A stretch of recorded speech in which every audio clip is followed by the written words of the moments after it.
Hey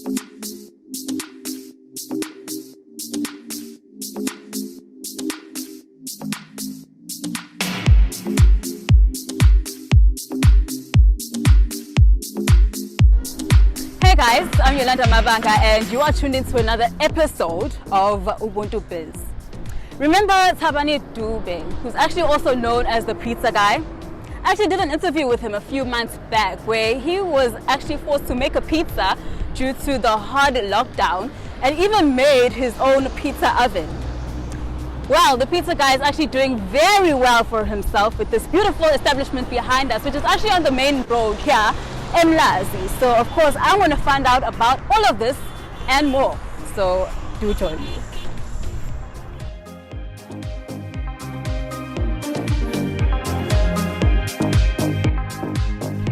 The pizza guy. It's so good to see you again. The last time I spoke to you, you were busy making pizzas out of your own homemade oven. Yeah, kunjalo. Ayijwayelekile le nto zayazi. Even the last time siyenza the interview. Yeah. You know that clip was a very big hit on social media. I told you that, right? Yeah, ngeke ngayibona nje kancane. But even though ngayibonanga on TikTok ukuthi kwenzeka. Yeah, because I'm not more into social media. Basically, I'm not more. Isikhathi engasitholi so ukuthi ngi-engage nabantu akusafani sekuqaleni. So njengamanje kunabantu abarana WhatsApp yabo, so even though abanye osebenza bakhuluma nami yabo, but yeah. No, you're very busy. Like I've been, what's the word, shadowing you today, NJ, Aisham. Yeah. You are very busy. But I've seen that you've moved to greener pastures and now your business is flourishing. You have this beautiful new establishment. How is that going? Even that response, nothing you can tell you, even just responding. This is so exhausting, to be honest, because umsebenzi mningi indawo sesiyona manje, it's a public space whereby wonke umuntu, even ongenawo Facebook, ongenawo WhatsApp, ongenayo iPhone, uyakwazi ukudlula buzo. Uyabo, so ama order angena kakhulu manje, kagcwala nje, more especially maphuma nezingane zesikole, abantu sebuye emsebenzini, amabhasi ama lapha kwami nje phambi kwesitolo. Yabo, so zonke izinto ezikanjalo ibhizi iningi ngalendlela lexakile. So you're saying that you weren't prepared for this influx that you're getting? I was prepared. It's just that kusuke kwenzeka too soon. Yeah, kusuke nje kwenzeka nje too soon, yonke into yenzeka fast. Yabo, compared to the way bekwenzeka ngaqala ngisasebenzile ekhaya, and even ngisho support abantu abanginikeza yona, But you're learning as you're going. Yeah, that's the process.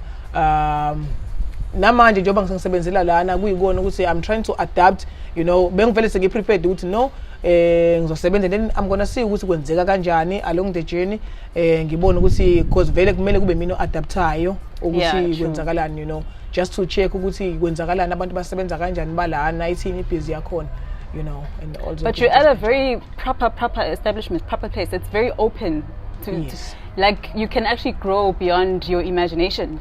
It's really up to you. Yeah, njengamanje stage 1 uqedile.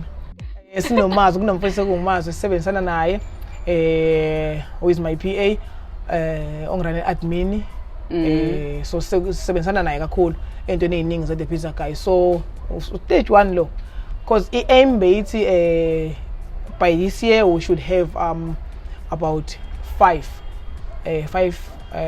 restaurants establishments by the end of this year. Yes, by the end of this year. Really? Yes. So is this still number 1 or do you still have the other one back home?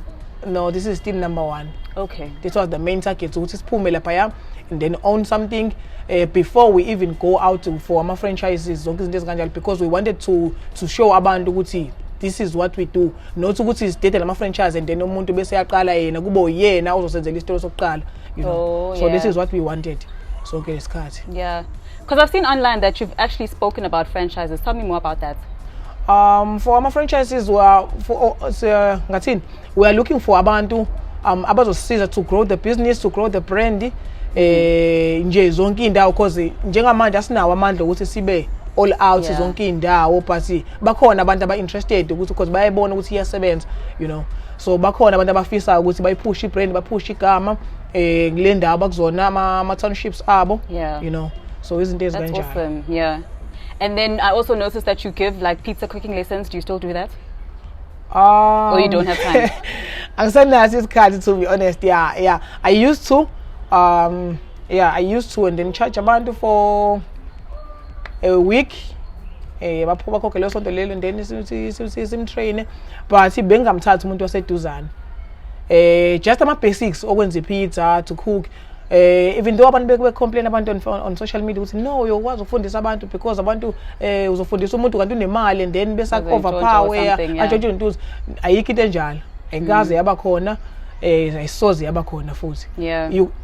You can ungafunda ukwenza pizza, but ngeke uzuyenza pizza ngalendlela enze the pizza guy ngayo, you know. Even ngisho isandla siyafana, you can tell ukuthi no, yabo le because bakhona sebenza nabo lapha kitchen, sengibafundise kaningi. And then mase ngithi umuntu akayenza pizza, adayisela umuntu, and then bese iyabuya complain eza kumina ukuthi ayi mfethu le pizza osenzele yona, hayi mfethu hayi ngeke akusiyona le pizza osijwayele usinikeza yona, you know.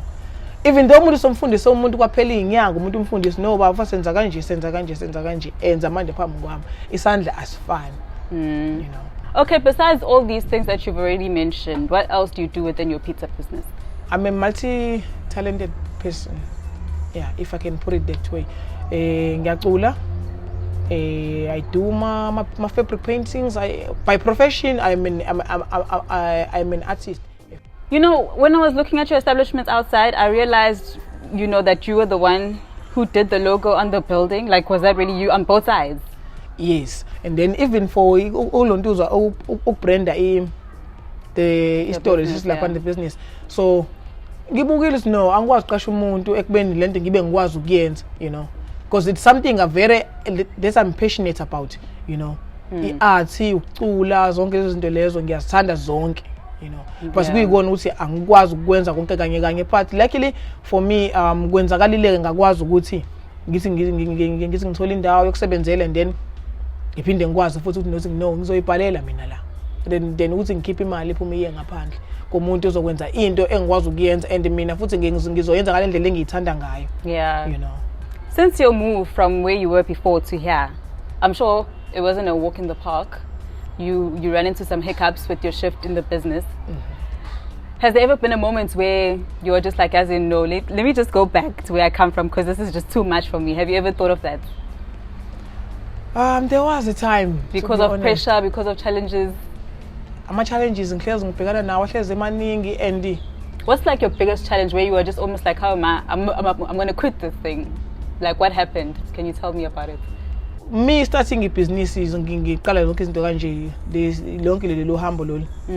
So kunabantu ebengithi ngiyabenzela, you know. So kunabantu abakudrive bakunikeza ipassion, you know, bakunikeze leyo energy leyo ukuthi you know what, keep going, yabo. Nanoma ngathiwa kwenzakalani, but keep on pushing, you know. So kuthe makuhamba, and then same bantu, you know, they show no interest bakujikela along the way, you know, more especially if ngisho kanjalo from ekhaya mina, you know. So from umana yabo aiming ukuthi ngizothola support ekhaya, you know, ngalendlela engiyifisa ngayo, because bazobona ukuthi no umfana uyazama wenza into ethile, wenza into kanje asimsupporteni, asikhipheni konke esinakho, simsupport umfana akwazi support into yakhe, you know, because kumass about 3.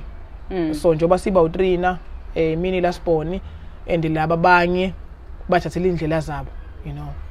So which okumenze abuye most of the time me complain, you know, awumbona ukuthi akekho proud ngendlela zabo abayikhetha, you know. So I said no, it's fine, because even nasesikoleni ngangena ka science, not because science ngangiyithanda, but because yena science wayithanda. So I tried ukuthi just ukuzwa ethi ngiyayiqhenya ngamfana wami, you know, ngiyayithanda into yenzayo yinhle. Ngafaila grade 10, ngawuphinda, ngaphasa grade 11, ngawufela grade 11, ngawuphinda, ngafika ka matric, you know, trying to impress someone, you know, yonke le nto leyo. So they ezokwazi ukuthi abe proud, you know. But yeah, it never was enough. So ngazama ukuthi okay kulungile, angithi ngihambe ngalendlela le.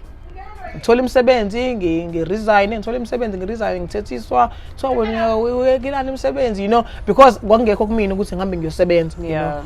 So I started a business, asking for support, you know, ngingayitholi indawo, even nala engisuka khona support angiyitholi, you know, because support eningi bengiyithola kwabantu bangaphandle, you know. That is very deep. Yeah. So okwenza ukuthi sometimes ugcina usubona ukuthi no, you know what, ngiyayeka, yabo. As much as ngizama ukuthi ngiyidrive ngenze yonke lento lena phansi ngiyabona ukuthi no, ngiyadiscourageka along the way, you know. So what would you tell someone who's watching right now and is in that same situation as you? What would you tell them? To be honest, ngabe ngiqamba manga if nginga advisor umuntu ongibukela njengamanje ukuthi enze njani, but mina I tried ukuthi ngizenzele mina ke manje isizathu sokuthi ngikwazi ukuthi ngiqhubeke ngiphusha ngale ndlela engiphusha ngayo, you know. Njengamanje I'm expecting ngizoba nengane anytime soon, so which is one of the enye yezinto engidriver kakhulu ukuthi nanoma ngathi kuthiwa kwenzakalani I'm not backing down njengamanje. And number 2, kunabafowethu abangiphushayo njengoba ngeke ngamention ukuthi kunomazwi, so kunabafowethu abangiphushayo abenza sure ukuthi nanoma ngabe kwenzakalani he runs the paperwork, he does everything. Nanoma ngabe ngithi mazwi ngimvusa ngo12 ebusuku, ngithi mazwi ngifuna into ethile, uzovuka yenze. So kunaleyo mentality ekhanda lami ukuthi no, njengamanje angikwazi ukugive up because lo wamuntu lo waya yena ayikho into ayenzayo, but into ayenzayo ukuthi aphushe mina, you know. So if mina ngigive up, shuthi kahle kahle yena ithemba lakhe njengoba libeke kumina, shuthi kahle kahle mina ngifa namathemba abantu abaningi, you know. So kunabantu abangiphushayo njenganawe Yolanda, you know. So angikwazi ukuthi umsebenzi wakho nje njengamanje, you know. So umuntu seyabuka 5 months down the line, how Yolanda labantu akhe ba interview, you know, sebeyekile, you know, because kunomuntu njengamanje ongibukela, you know. Uye uthole inspiration kumina ukuthi no, yazi lemtshito lona wenza into ethile from nowhere, from because ngaqala ngo500 rand and njengamanje, you know, sengila engikhona, you know, izinto ezikanjalo. So kunabantu abaningi abakanjalo abagaina something ngokungibukela mina, even though mina ngingazi, you know. So ukuyeka kwami, so kunabantu abaningi engibabulalayo mina, you know. So it makes a lot of sense. It makes a lot of sense. Let's talk about challenges that are out of your control. Load shedding, electricity going up 24/7. Well, not 24/7, but you know, how do you deal with all of those things? In terms of load shedding inama advantage, even a disadvantage kumina njengamanje. But I'm still trying to find a way yokuthi ngithi go through wona ngibona ukuthi ngizosebenza kanjani, because njengamanje ngisendleleni zokuthi ngakho oven, because ngawakha lo wagesi wangisebenzela kwakuhle to a point of which njengamanje senginabo oven abawu2 aba right engibasebenzisayo, even though kube ngakho kule level engiyifunayo. So njengamanje because mina vele ngiqala business, i-aim yayithi I must have oven lo wamalahle, you know. It's a different tasty texture, tasty, yonke into ayifani, even the smell of the pizza yonke into le yabo. So this was the main idea from the start vele kwakuthi ke. So you're going to build it yourself? Yes. Our pizza guy. So do you have any other last words for someone who's watching this, who's watched your journey from the time you started with 500 rand to where you are right now, looking as to the fact, I mean, that you want to open another 4 establishments? I mean, you keep moving. So what do you want to say to someone who's actually looking up to you right now? Hey, Njani. Yambingelela ke manje. Kunalenda abantu abayenzayo, you know. They keep on asking me. Luckily for me, Facebook kwami usugcwele, angisakwazi ukuaccepta umuntu. And ngiyajabula ngiyichazile le yanto. Ugcwele manje. So abantu lento bathi ngiyafisa uqala ibusiness, kodwa manje ngiyasaba mina. So ngenze njani? What if I lose imali? You know, to be honest, mina ngiyadiscourage. Angiyento evamisa ukushesha phoxeke, but ngivele ngiphoxeke nje. Ukuthi umuntu uyasaba, because running a business, it's about taking a risk, or working for someone who took the risk. Ikanjalo nje. Either or, asingizolahlekelwa imali. You know, mina from June to July I made a loss, 16,800. Oh wow. on June to July iloss nje kuphela, you know.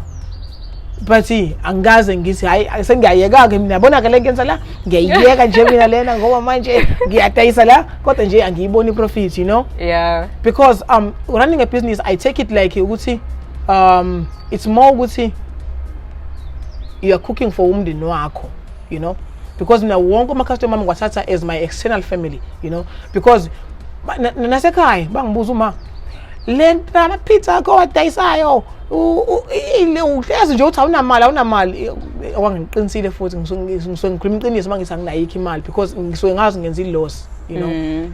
It's all about it. Bese ngambuza umbuzo ukuthi ngathi manje ukuthi uthenga i-gross ekupheleni kwenyanga, do you make profit ngaleyo gross, you know?